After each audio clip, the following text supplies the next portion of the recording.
Muitos males emocionais, espirituais e até físicos têm origem no sentimento de culpa. O pecado tem a... O que nós podemos fazer com o pecado? O que nós podemos fazer com o sentimento de culpa? Como nos livramos de suas terríveis consequências? Fique comigo nesse vídeo até o final e nós vamos encontrar resposta para essas e outras perguntas.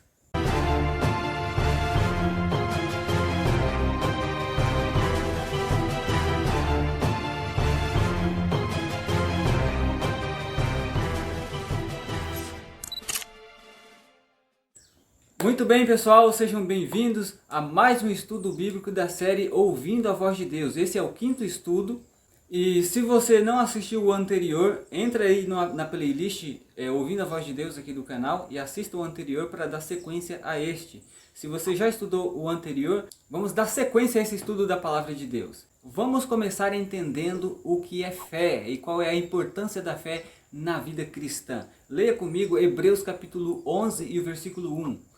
Ora, a fé é a certeza de coisas que se esperam, a convicção de fatos que não se veem. Hebreus capítulo 11, verso 6. De fato, sem fé é impossível agradar a Deus, porquanto é necessário que aquele que se aproxima de Deus creia que Ele existe e que se torna galardoador dos que o buscam.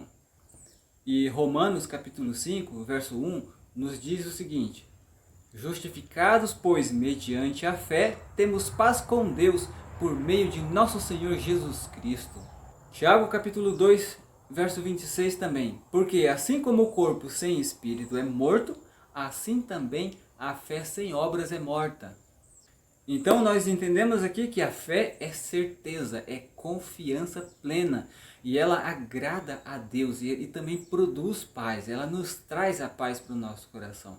Entenda que uma coisa, a fé sem obras é morta. Por que a fé sem obras é morta? Porque naturalmente a verdadeira fé leva-nos à ação, nos leva a agir. Uma outra coisa muito importante que nós precisamos entender é para que serve a fé. Qual que é o objetivo da fé? Primeira carta de João, capítulo 5, verso 4, nos diz: porque todo que é nascido de Deus vence o mundo. E esta é a vitória que vence o mundo, a nossa fé.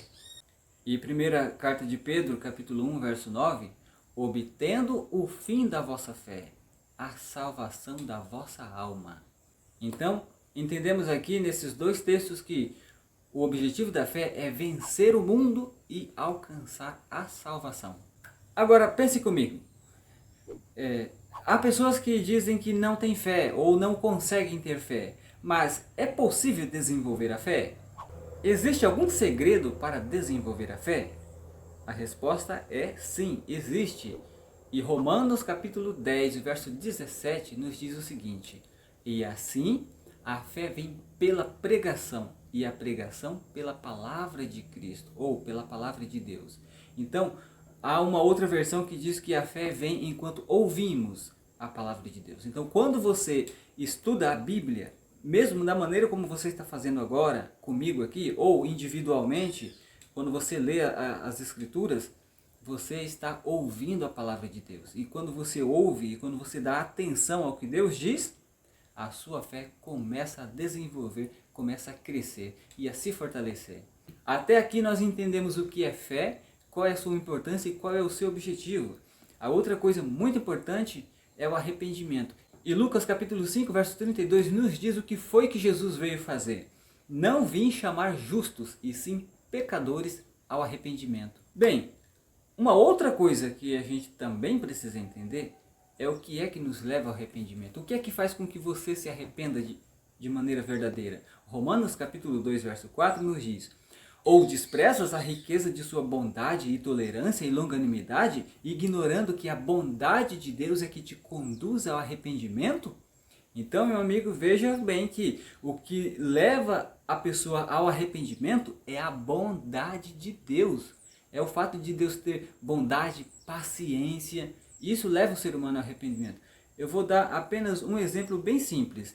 Imagina que você me maltrata, você me esculacha, me xinga e inventa mentiras a meu respeito, por exemplo. Mas só que ainda assim eu te trato bem, eu te dou presentes, eu não levo em conta tudo que você faz para mim e continuo te tratando com dignidade, com honra e com respeito.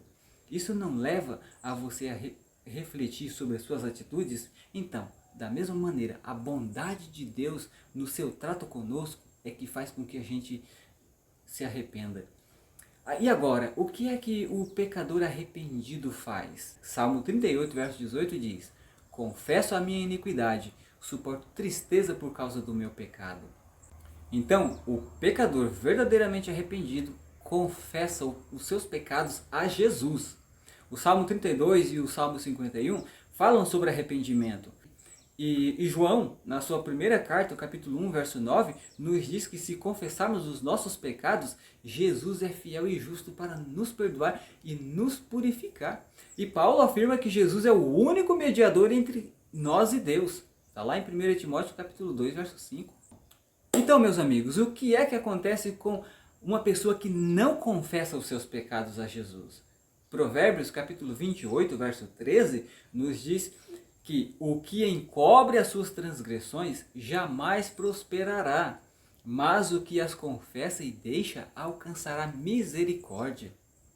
Então, nós podemos entender aqui que se a gente não confessar os pecados da gente, nós não vamos prosperar. E o que é prosperar? Nós não vamos alcançar êxito, nós não vamos conseguir o que a gente tanto deseja, por exemplo, o perdão dos pecados. Você não vai prosperar nesse sentido, você não vai obter o perdão dos seus pecados. Se você não confessar os seus pecados a Deus, você vai continuar com os seus pecados sobre você e com a condenação que os pecados trazem sobre você. Então, já aquele que confessa e deixa, alcançará misericórdia. Se nós confessamos nossos pecados a Deus e Ele nos perdoa, então, o que é que Deus faz com os nossos pecados? Acompanhe comigo alguns textos. Primeira carta de João, capítulo 1, verso 9, nos diz: se confessarmos os nossos pecados, Ele é fiel e justo para nos perdoar os pecados e nos purificar de toda injustiça.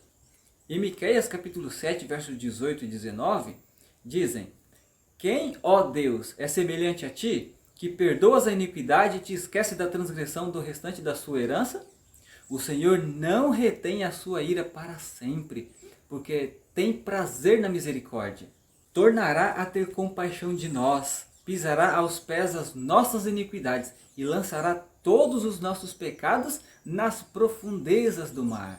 Então, se Deus figuradamente lança os nossos pecados nas profundezas do mar, é porque o fundo do mar é um lugar onde nenhum ser humano pode ir, ou seja, definitivamente Ele nos perdoa, para que a gente possa viver livre dos pecados.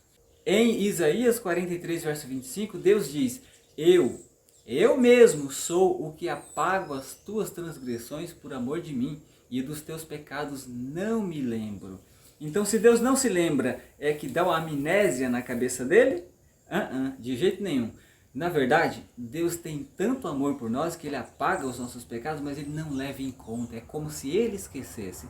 Ele não nos trata de acordo com os nossos pecados, mas sim com bondade. Então Ele nos perdoa, Ele nos purifica e lança os nossos pecados nas profundezas do mar. Bom, diante dessas verdades, o que é que Deus espera de nós hoje? De acordo com Isaías, capítulo 55, verso 7, Deus espera o seguinte: deixe o perverso o seu caminho, o iníquo os seus pensamentos, converta-se ao Senhor que se compadecerá dele, e volte-se para o nosso Deus, porque é rico em perdoar. Então, meus amigos, Deus quer que a gente deixe o caminho do mal, Ele quer que a gente se converta e se volte para Ele, porque Ele é rico em perdoar. Ninguém é como Deus. Estamos quase chegando ao final desse estudo. Uma coisa muito importante que temos que entender é que a graça de Deus é a base da salvação. E a fé ou a confiança em Deus é o meio de tomar posse dessa salvação. E o arrependimento, o verdadeiro arrependimento, é a tristeza por haver cometido o pecado e a decisão de abandoná-lo também. E a confissão é o reconhecimento da culpa diante de Deus e o pedido de perdão. E a obediência? A obediência é o resultado resultado da salvação. Uma vez que a pessoa alcança a salvação, ela vai aceitar obedecer. Ela obedece por já ter sido salva. Entendeu? A gente não é salvo por obedecer. Ninguém deve obedecer para ser salvo. Se você experimentou a graça de Deus, o seu perdão e a salvação, então agora, em resposta a isso, você obedece, porque Deus te salva para te dar poder para obedecer. Vamos recapitular o estudo de hoje. No estudo de hoje nós entendemos que a fé agrada a Deus. Ela é o meio pelo qual somos justificados. A fé é um dom de Deus e o Espírito Santo dá uma medida de fé para cada um. A fé em Cristo nos ajuda a vencer. A fé vem enquanto nós ouvimos a palavra de Deus. Jesus veio chamar pecadores ao arrependimento e quem não confessa os pecados jamais prosperará, jamais terá êxito. Mas quando nós confessamos os nossos pecados, Deus os lança nas profundezas do mar, porque Ele é grandioso em perdoar. Então, meus amigos, diante desse estudo de hoje, eu quero te convidar a fazer um compromisso de fé. Você quer experimentar a paz que vem do arrependimento e da confissão? Se você quer, então que Deus te ajude a experimentar essa paz que vem do arrependimento e da confissão. Você crê que Deus pode perdoar todos os seus pecados? Você crê? Então amém por isso. Você então agora aceita o convite de Jesus para deixar o mal e voltar-se para Ele? Aceita? Então Deus abençoe a sua decisão. Muito bem, esse foi o estudo de hoje. Eu quero te já deixar o convite para que você esteja atento no próximo estudo. Sobre o próximo estudo, alguns dos sinais apresentados por Jesus no Monte das Oliveiras tiveram cumprimento inicialmente em Jerusalém e serviram como uma espécie de maquete ilustrativa dos acontecimentos do fim. Outros sinais já estão se cumprindo agora em nossos dias. Que sinais são esses que estão se cumprindo em nossos dias? Nós vamos ver as respostas no estudo seguinte, que é sobre os sinais da volta de Jesus. Obrigado por ter ficado até aqui comigo nesse estudo, que Deus te abençoe e até o próximo.